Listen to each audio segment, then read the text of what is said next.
Hello class. All right, this course's final lesson is public policy and ways that our government we use laws to affect our behavior and our social and economic system.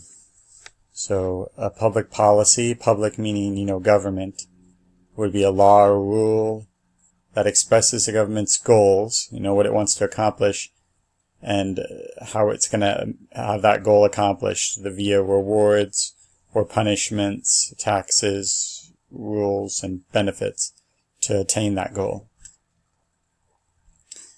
So in a free market society, there is still a major role for the government to play, and the government can help set a set of conditions for the market.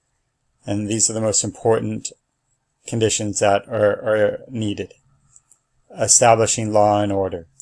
You can't have a functioning market and society without law and order, without people being punished for stealing and doing wrong things that hurt others.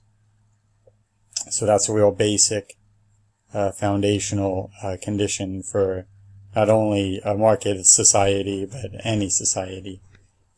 Rules of property. The fact that you have private property and everybody respects it and you have proof of it and the government can, show that you have proof of it, that will allow people to build up their property and make it worth value and have its value be able to be transferred to others. It's very important for a functioning market. And on a similar vein, enforcing contracts. The idea that two people can make an agreement with each other and it was backed up by the government coming in and enforcing that agreement is very powerful tool and very necessary for people, private citizens and private companies to work together. That will need to be enforced.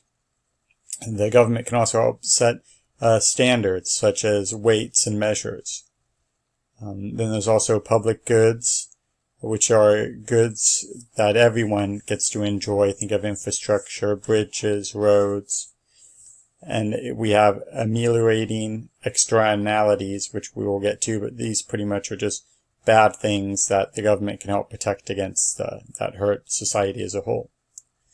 The government can also help make a productive labor force and healthy citizens. You can think of educating a workforce, and promoting competition here. This last one, this really is about stopping monopolies, not letting companies take over an entire industry where therefore they may have been efficient, but now that they have a monopoly, they no longer need to be efficient and they can affect pricing to too high a degree. These next two charts kind of go into what I just said in a bit more detail.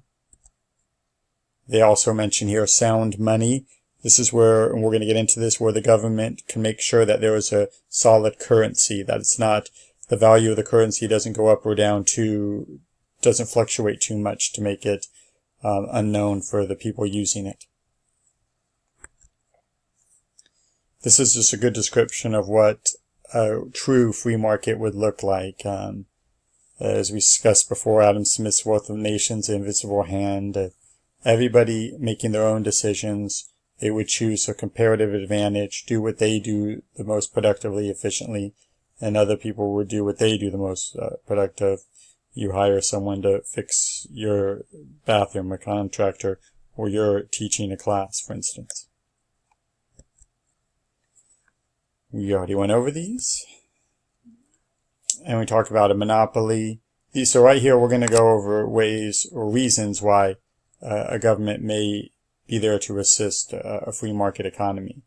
And the public goods, externalities like pollution, a monopoly as we discussed. There could be market failures, and this is a large topic. We're just talking about certain times where there could be incomplete information or bubbles in certain markets, where there, at a certain time, there may be more losers than winners, and the government may decide to step in to try to help the losers or prevent something from becoming even worse. This is where, public policy will come into play. Housing bubble is an example. So here are some of the tools real quick we're going to get to that the government can use. A monetary policy. This has to do with the government being in control of the supply of money. So when you think of monetary policy, you think of interest rates, think of inflation, deflation. Inflation's where the value of money gets higher and higher, where a dollar, used to be able to buy you a whole meal. Now it can buy you maybe two tacos at Jack in the Box. So deflation is where actually the dollar goes, higher in value. So it goes further. So our government has a Federal Reserve System which is in charge of our money supply. It controls the interest rates that banks use to lend money to each other, and therefore that affects the interest rates that banks will give to citizens and businesses for borrowing money. And also this will affect, bonds that the government may sell, how much interest they'll pay back. So this is a way for the federal government to kind of control the money flow of the country.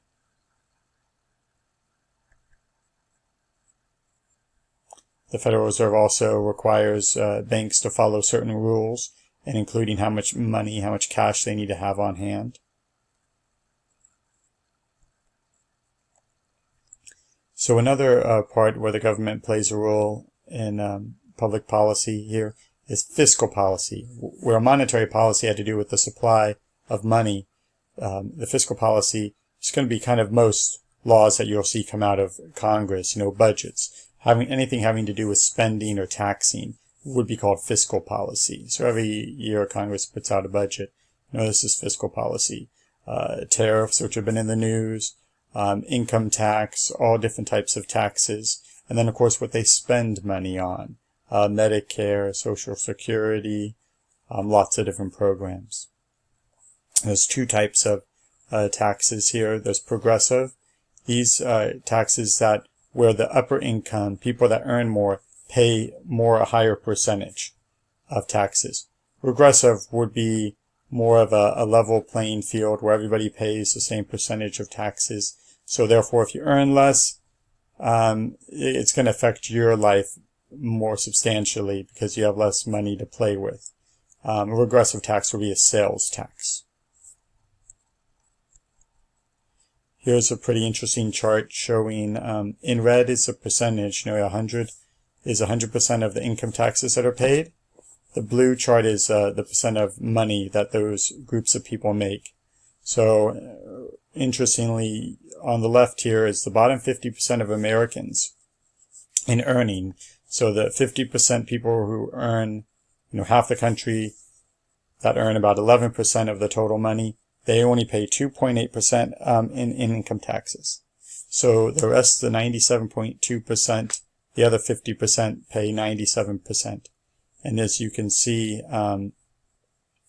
the top 1% pays 38% of all taxes, income taxes. And if you add that to the 5%, that would be 58% are paid by the top 5%. And you can see also they earn a lot of chunk of money too. So this is an example of progressive taxes. So the United States has a progressive income tax system. Then we have the term budget deficit, and this will have to do with the annual budget. How much did the U.S. spend? We spend about $3 trillion plus a year. And how much money did we take in taxes? You might say we took in about 2.7 trillion in taxes, but we spent 3.2 trillion in taxes. That's with a T. That would be, 0.5 trillion deficit. If you hear about government debt, this is the overall money that we owe. So that 0.5 trillion deficit would go to the overall debt which is over, I think, 22 trillion or so right now. We have some charts that show this here. This is the blue shows the percent of our gross domestic product. So this is the total economy. What percentage of it is what is our debt percentage of that gross domestic product? And you can see in the 40s, 1940s, when we were fighting World War II, it shot up. We went into debt a lot during that period, went way down below 50% and are now back above 100% of gross domestic product. And this other chart kind of puts it in to trillions of dollars here. So it says a number in billions, but if you see we get to that top where we are in 2016 onward, we're over 20 trillion in debt. So this is money that people, the U.S., we spend more than we take in, so we have to sell bonds, sell government bonds that other people buy. Americans buy them, companies buy them, but a lot of times other countries buy them too, like China owns trillions of our debt. This just breaks it down by presidency. And this is the last topic for this course, and this is just going over the types of spending in this budget you hear about. They've written into law that we have this mandatory spending, which can't be changed unless they change this rule, which they could at any time, but saying that these certain items are just on autopilot, Social Security, Medicare, Medicaid being the three biggest ones. So, and then the rest of the budget would be discretionary. So all other spending, think about for other little programs, paying for departments, defense spending is on this discretionary spending. And this last slide here shows you, the top line is 80%. So this is the percentage of our spending. And you see the dotted line that's projected. So the dotted line is where we are at right now.